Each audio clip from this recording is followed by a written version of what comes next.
Bismillahirrahmanirrahim. Assalamualaikum warahmatullahi wabarakatuh. Halo anak-anak kelas 6, apa kabar semuanya? Ibu harapkan semuanya selalu dalam keadaan sehat walafiat. Amin, amin, amin ya robbal alamin. Kembali lagi dalam pembelajaran virtual kelas 6 Kecamatan Pekalipan, Kota Cirebon bersama Ibu Lisnawati dari SD Taman Muda. Anak-anak masih tetap semangat ya? Walau di masa pandemi ini kita masih belajar dari rumah, tetap harus menjaga kesehatan agar terhindar dari virus COVID-19 dengan cara yang pertama, memakai masker ketika hendak keluar rumah. Yang kedua, mencuci tangan dengan sabun di air yang mengalir. Yang ketiga, menjaga jarak minimal 1 meter. Pada siang hari ini, Ibu akan menemani kalian belajar dari rumah dengan materi yang pertama, formulir pendaftaran. Yang kedua, hak warga negara dalam Undang-Undang Dasar 1945. Yang ketiga, keadaan geografis dan sosial budaya negara-negara anggota ASEAN.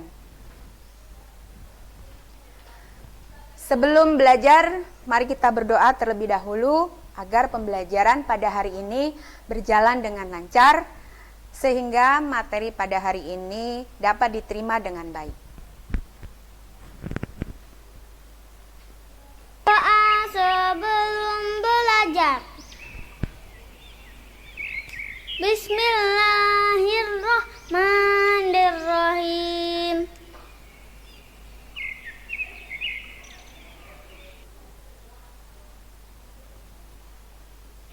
Raditu billahi rabba wa bil islami dina wa bi muhammadin nabiyya wa rasulah. Rabbi zidni ilman warzuqni fahman. Artinya, kami ridho Allah sebagai Tuhanku, Islam sebagai agamaku, dan Nabi Muhammad sebagai Nabi dan Rasul. Ya Allah, tambahkanlah kepadaku ilmu dan berikanlah aku pengertian yang baik. Amin, amin, amin ya robbal alamin. Tujuan pembelajaran pada hari ini yang pertama, dengan mencermati teks formulir, siswa dapat mengidentifikasi isi teks formulir pendaftaran. Yang kedua, siswa dapat menyebutkan pasal-pasal dalam Undang-Undang Dasar 1945 yang mengatur tentang hak warga negara Indonesia. Yang ketiga, siswa dapat menganalisis hubungan keadaan geografis dan sosial budaya negara tetangga. Formulir. Nanti Ibu akan menjelaskan tentang yang pertama pengertian formulir, yang kedua tujuan formulir, yang ketiga fungsi formulir, yang keempat jenis-jenis formulir, yang kelima petunjuk pengisian formulir, yang keenam langkah pengisian formulir. Kita mulai dengan pengertian formulir. Formulir adalah lembar isian yang bertuliskan tentang data diri.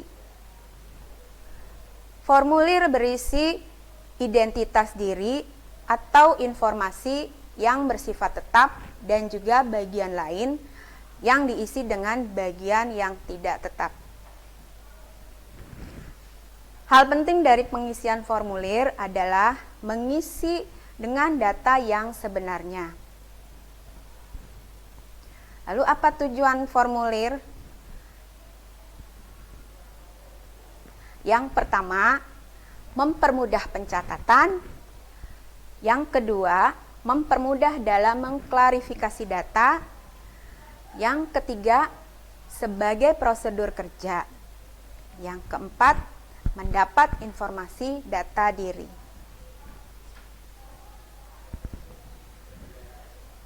Lalu apa fungsi formulir?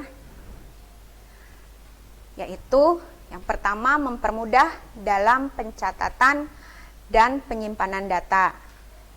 Yang kedua, mengurangi penyimpanan karena adanya keseragaman data. Petunjuk pengisian formulir biasanya ada di bagian bawah formulir. Jenis-jenis formulir.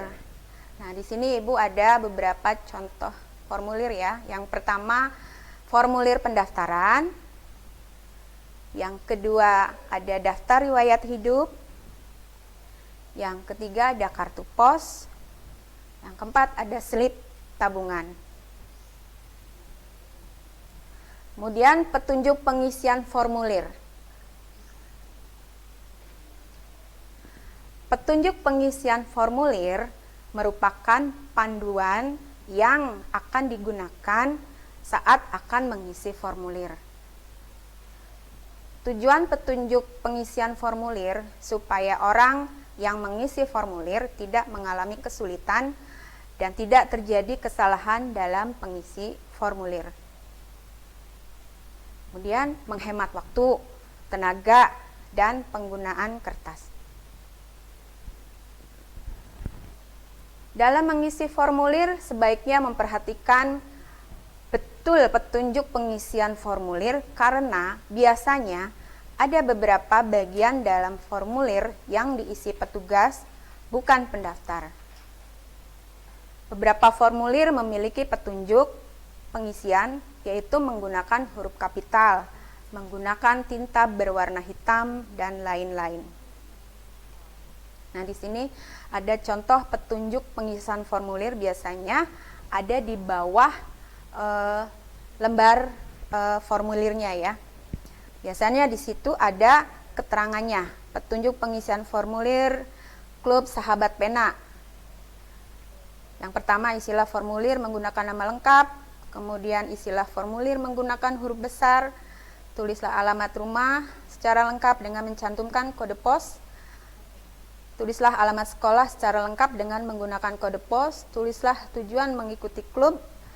Tanda tangan disertai dengan nama lengkap. Nanti kita isi formulir ini ya, sesuai dengan petunjuk pengisian formulir. Langkah-langkah yang harus diperhatikan dalam mengisi formulir. Yang pertama, bacalah judul dan keterangan formulir. Yang kedua, bacalah petunjuk pengisiannya dan isilah sesuai dengan petunjuk. Yang ketiga, isilah formulir sesuai permintaan tanpa harus menambah atau mengurangi. Yang keempat, jawablah pertanyaan formulir dengan benar. Nah, di sini ada contoh formulir pendaftaran Klub Sahabat Pena siswa-siswi negara ASEAN. Kemudian di sampingnya ada petunjuk pengisian formulirnya ya. Harus diisi menggunakan nama lengkap, kemudian menggunakan huruf besar. Tulislah alamat rumah, nanti kita isi satu-satu ya. Kita mulai ya dengan nama lengkap. Contohnya di sini Siti Damayanti. Tempat tanggal lahir Cirebon 14 April 2011. Karena dimintanya menggunakan huruf besar, maka pengisiannya harus menggunakan huruf besar semua ya. Kebangsaan Indonesia. Jenis kelamin perempuan. Kelas 6. Alamat sekolah. Alamat sekolah yaitu Jalan Pulasaren, alamat sekarang maksudnya Jalan Pulasaren nomor 150 RT 5 RW 10 Kecamatan Pekalipan, Kelurahan Pekalipan, kode pos 45117. Telepon rumah, bila kalian memiliki telepon rumah bisa diisi, kalaupun tidak ada tinggal diberi tanda strip ya. Di sini. Kemudian tulis nama sekolahnya SD Taman Muda misalnya. Alamat sekolahnya di Alun-Alun Kanoman nomor 60, kode posnya 45117. Nah, ini nomor telepon sekolah. Hobinya apa kalian? Misalnya hobinya menulis, silahkan tulis menulis. Kalau hobinya membaca, boleh tulis membaca. Atau hobinya lebih dari satu, boleh ya. Tujuan menjadi anggota. Nah, kalian tulis apa tujuan kalian menjadi klub sahabat pena ini.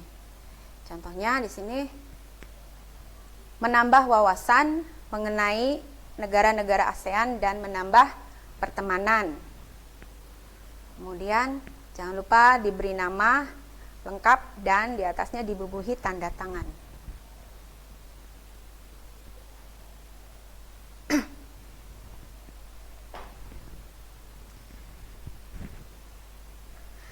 Anak-anak, menjadi anggota sebuah klub itu adalah hak semua orang.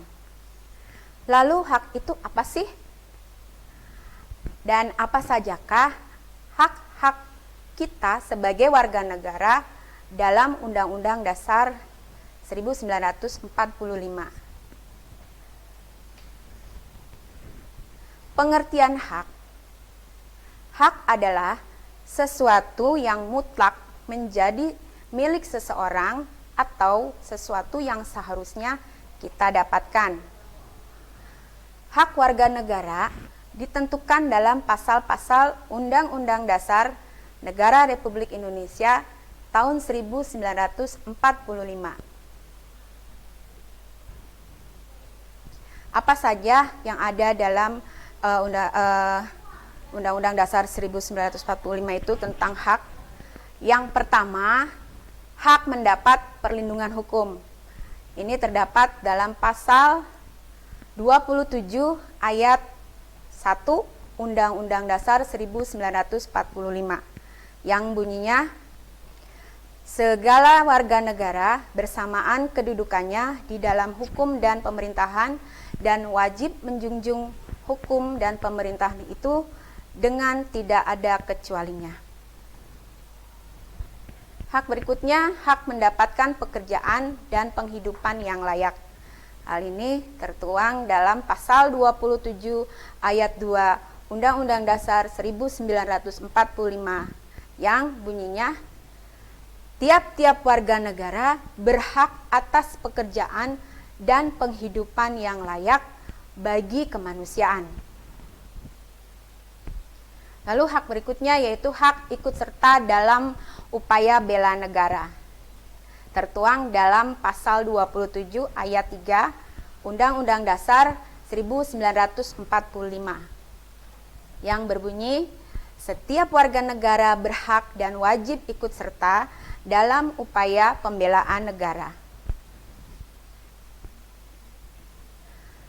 Hak berikutnya adalah hak berserikat dan berkumpul serta mengeluarkan pikiran. Hal ini tertuang dalam pasal 28 ayat 3 Undang-Undang Dasar 1945 yang berbunyi, kemerdekaan berserikat dan berkumpul, mengeluarkan pikiran dengan lisan dan tulisan dan sebagainya ditetapkan dengan undang-undang. Hak berikutnya adalah hak memeluk agama dan beribadat menurut agama dan kepercayaannya masing-masing.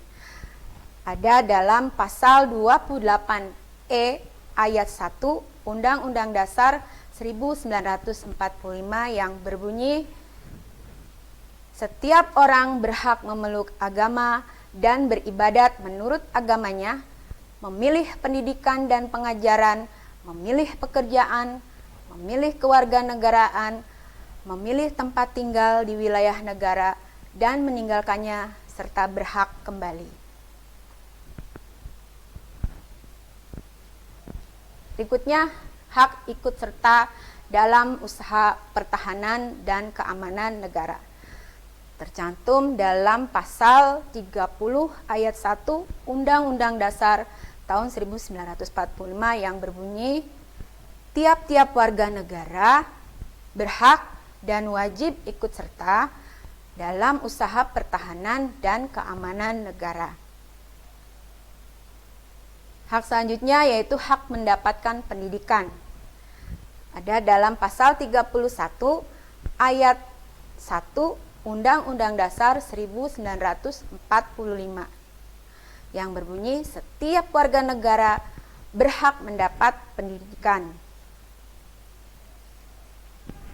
Hak selanjutnya, hak memperoleh fasilitas pelayanan kesehatan. Ada dalam pasal 34 ayat 3 Undang-Undang Dasar 1945 yang berbunyi, negara bertanggung jawab atas penyediaan fasilitas pelayanan kesehatan dan fasilitas pelayanan umum yang layak.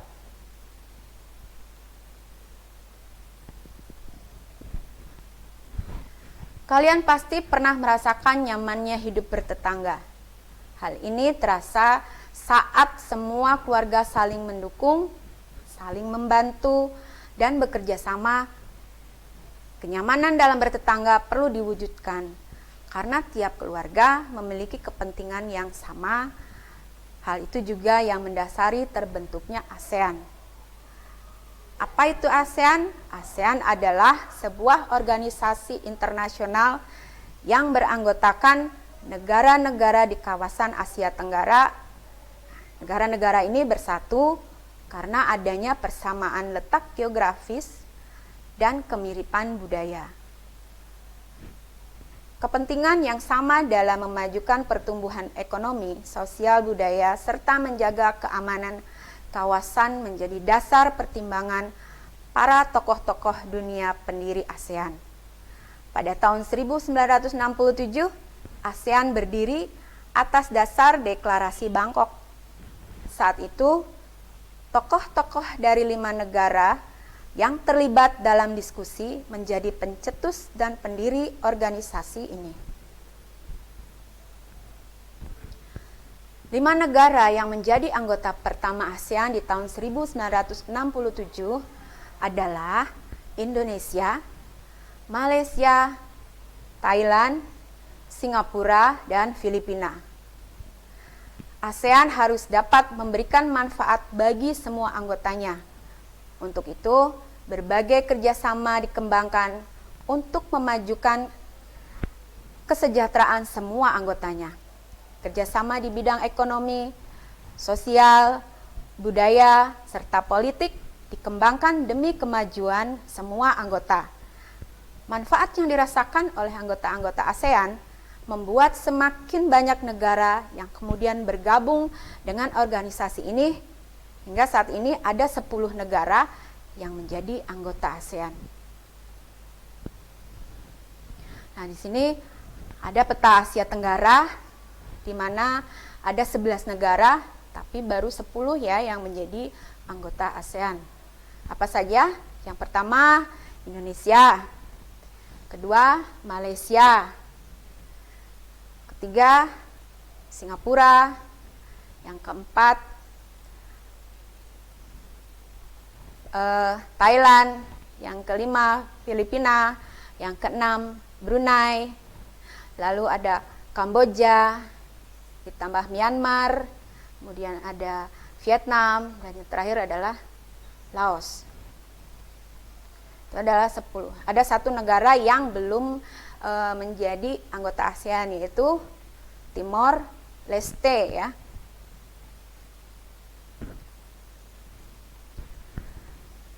Masyarakat negara-negara ASEAN memiliki kehidupan sosial budaya yang unik. Apa sajakah itu? Mari kita lihat penjelasan berikut ini.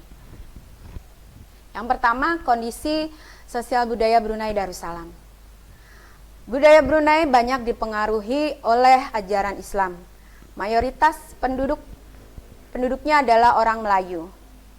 Kata Brunei berasal dari kata Nah Baru yang diucapkan oleh Awang Alak Betatar penemu negara ini. Kata Darussalam berarti tempat yang damai atau rumah keamanan. Kemudian Kampung Ayer adalah desa terapung di Brunei Darussalam. Tahun 1400 Kampung Ayer sempat menjadi pusat pemerintahan. Saat ini banyak penduduknya yang memiliki perahu pribadi dan disimpan di bawah rumah apung mereka.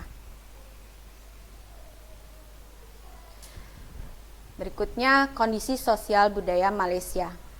Penduduk asli Malaysia adalah orang Melayu. Penduduk lainnya terdiri atas keturunan Cina, India, Pakistan, Sri Lanka, dan Bangladesh.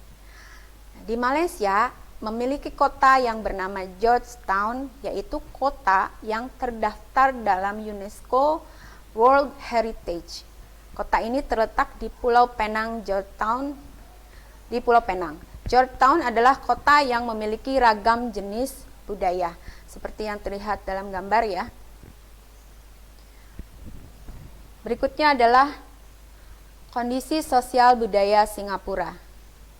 Singapura memiliki lambang negara yaitu Merlion. Merlion adalah patung berkepala singa dan berbadan ikan. Menurut mitos, Singapura dahulunya adalah kampung ikan.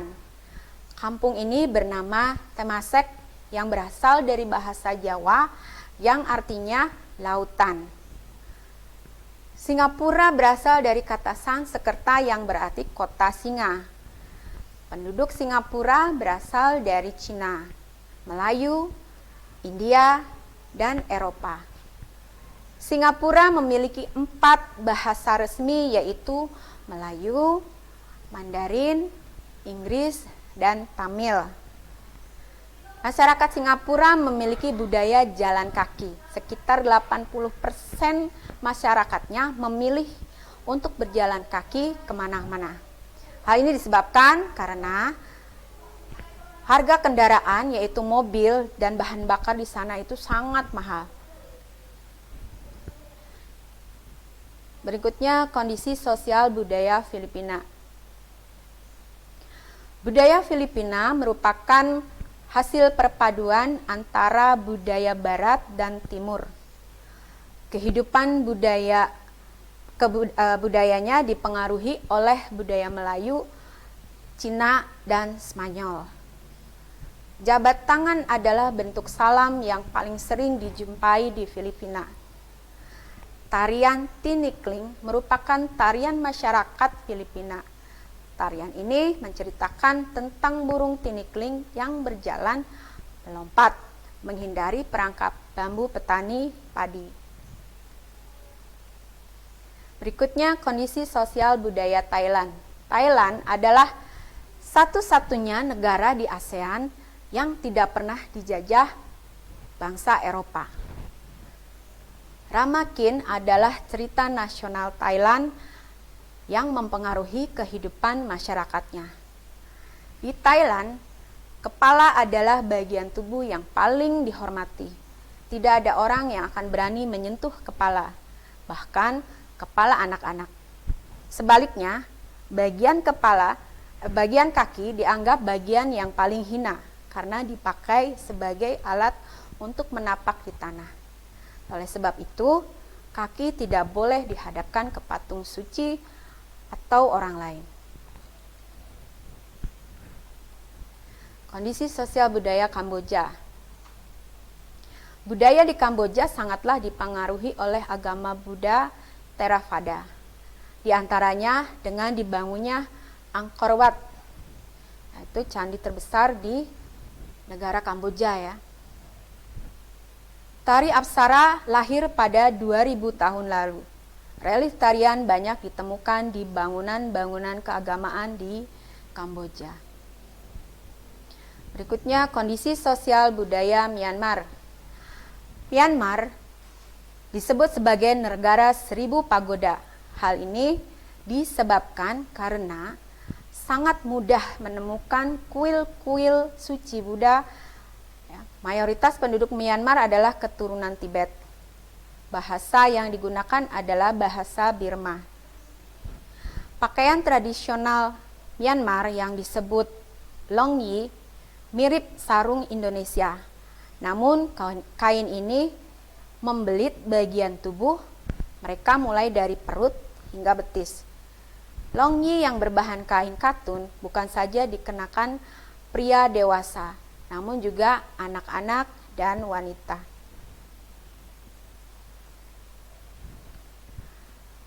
Yang terakhir adalah kondisi sosial budaya Laos. Nama Laos berhubungan dengan penemunya yaitu Ai Lau.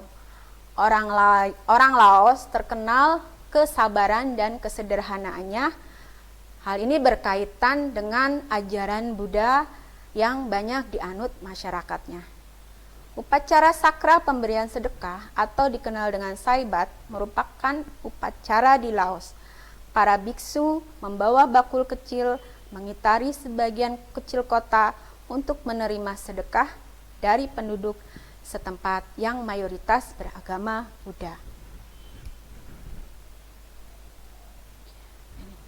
Kondisi sosial budaya Vietnam yang terakhir. Vietnam terkenal dengan baju khasnya yang disebut Áo Dai. Topi caping pun banyak ditemui di sana.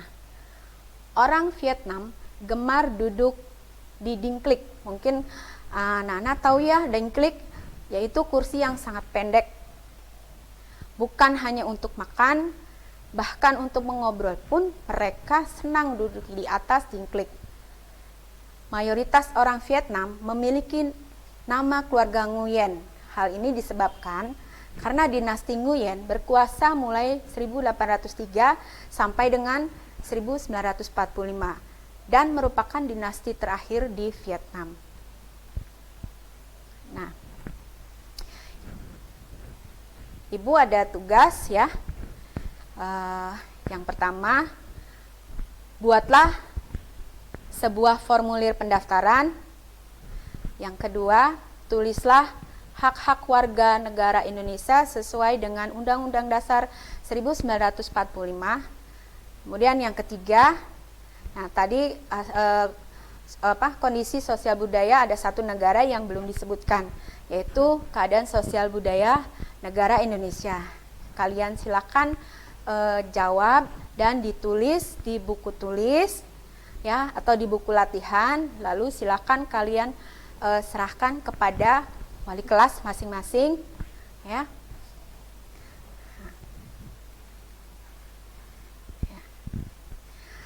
Baik, kesimpulan pembelajaran pada hari ini yaitu formulir adalah lembar isian yang berisi tentang data diri yang bersifat tetap dan ada juga bagian lain yang berisi tidak tetap dan harus kalian isi dengan data yang sebenarnya. Yang kedua, hak-hak warga negara Indonesia diatur dalam pasal-pasal Undang-Undang Dasar 1945. Yang ketiga, kondisi sosial budaya di negara-negara ASEAN sangat unik. Meskipun berbeda negara, tapi memiliki persamaan dalam kehidupan sosial budayanya.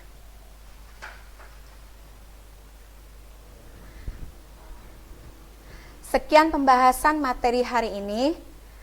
Semoga materi yang Ibu sampaikan dapat diterima dengan baik dan jangan lupa ya, selalu menerapkan protokol kesehatan agar kita selalu sehat dan terhindar dari virus COVID-19.